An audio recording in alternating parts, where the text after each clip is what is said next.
Desculpa, Mônica, foi sem querer e, bem, deixa pra lá, eu nem senti nada. Ih, amiga, arrasou! Vamos, Magali, ali tem um cantinho legal pra gente brincar. E aí, galerinha, depois da introdução desse vídeo, vocês já sabem o que nós vamos trabalhar hoje, né? Bom, hoje nós vamos trabalhar língua portuguesa, histórias em quadrinhos, lá na página 21 e 22, tá bom? Mas antes da Prof explicar as principais características de uma história em quadrinho, de como que ela é feita, como nós interpretamos ela, a Prof vai contar pra vocês uma parte de como surgiu. Na verdade, não tem registros que nos citam de quando e como ou por que essas historinhas em quadrinhos elas surgiram, tá?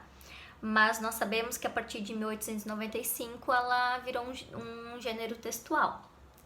E as histórias em quadrinhos elas surgiram no primeiro momento em jornais, porque elas vinham para fazer críticas a políticas da época, né?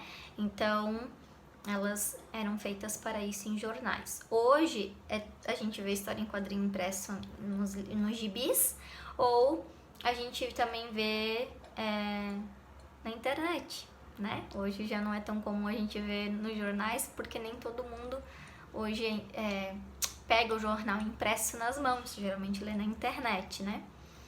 Mas vocês sabem que lá na nossa sala de aula tem vários gibis, né? E aí o gibi tem esse nome porque foi o nome do primeiro personagem de uma história em quadrinho que surgiu. E ele não falava nessa história em quadrinho, tudo que ele queria falar estava sempre estampado na camiseta dele. E aí, a partir desse personagem, surgiu então os gibis, tá? Bom, agora a gente vai falar de características dessa história em quadrinhos. Bom, como qualquer outro gênero textual, a história em quadrinhos tem suas características próprias, né? Então, vamos começar por denominar que a história em quadrinho acontece dentro de quadrados, né? E esses quadradinhos, eles têm muitas ilustrações e ela tem uma característica de ter muitas falas entre os personagens, né? A história em quadrinhos, ela pode ter narrador também, mas ele não aparece o tempo inteiro e nem sempre está nas histórias em quadrinhos. Em algumas situações ele pode aparecer, tá? Sabemos que as falas dos personagens estão dentro de balões. E existem balões de vários tipos diferentes, que ele representa coisas diferentes. Então agora a Prof vai apresentar os principais balões que nós conhecemos, que nós utilizamos e vimos no nosso dia a dia quando a gente lê uma história em quadrinho.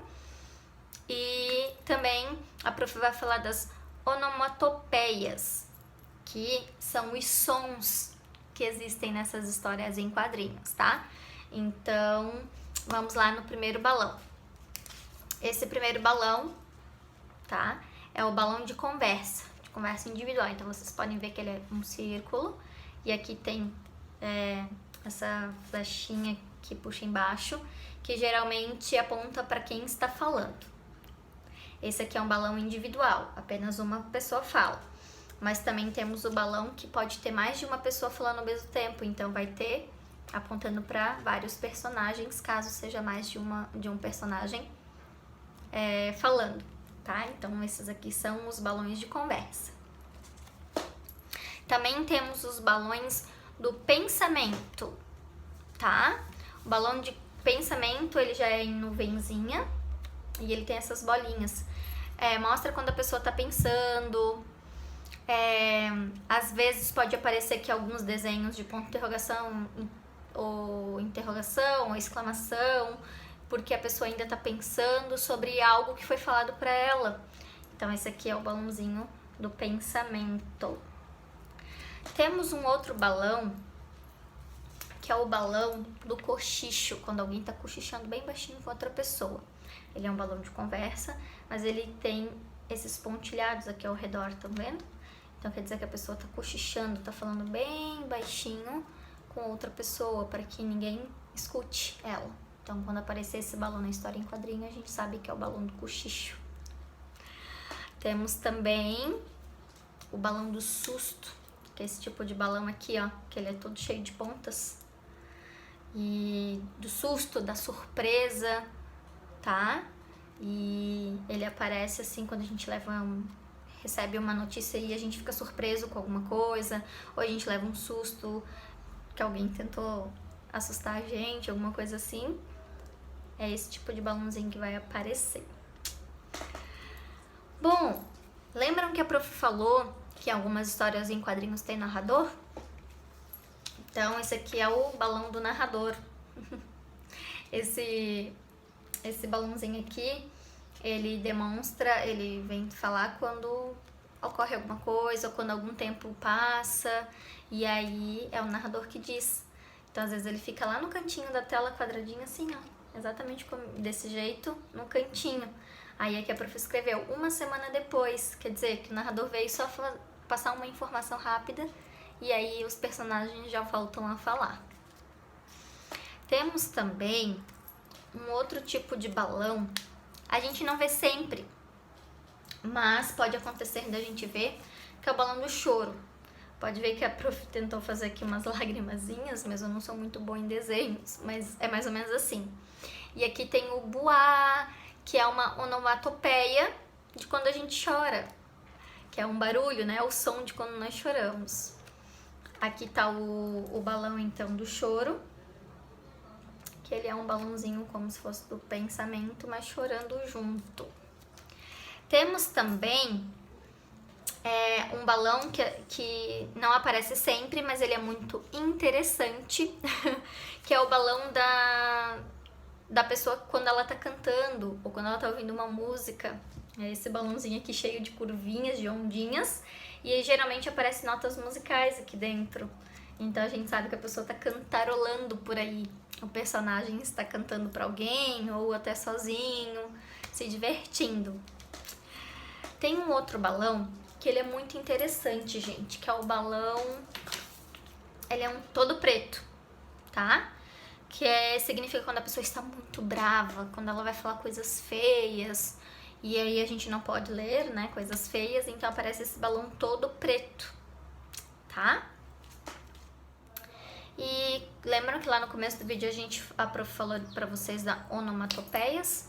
Então, onomatopeias é quando existem sons de barulhos de algo que a gente faz.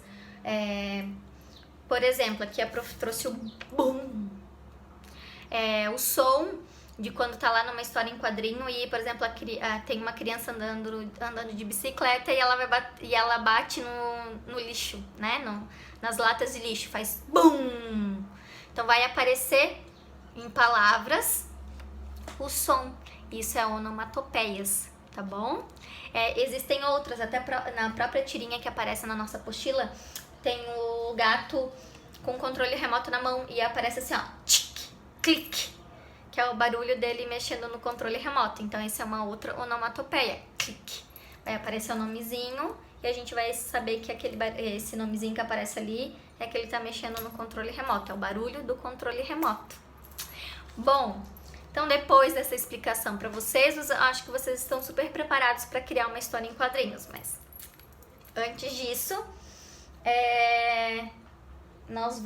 vocês vão fazer de deveres a página 21 e 22 da nossa apostila. Mas pra frente a gente faz uma história em quadrinhos bem legal, tá bom? Então, por enquanto, é só atividades da página 21 e 22. Mas eu sei que quando nós voltarmos pra escola, vocês vão conseguir criar muitas coisas legais de história em quadrinhos. Estou morrendo de saudades. Bom final de semana pra vocês e até segunda-feira. Ah, e eu tenho uma novidade, mas é uma surpresa, na verdade, não é nenhuma novidade. Semana que vem vocês vão ter uma surpresa da prof, tá bom? Amo vocês!